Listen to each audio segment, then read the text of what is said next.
Maine Marine Patrol has identified the man they recovered from the shore of the Medomak River last night. Officials identified the man as 45-year-old Dale Boynton, a shellfish harvester from Waldoboro. Boynton and two others were harvesting clams on a nearby island when the boat sank in choppy waters. A witness saw the skiff sank and called authorities.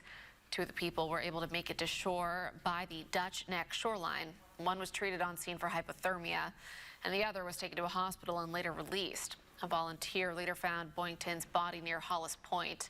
The body was taken to the medical examiner's office for an autopsy.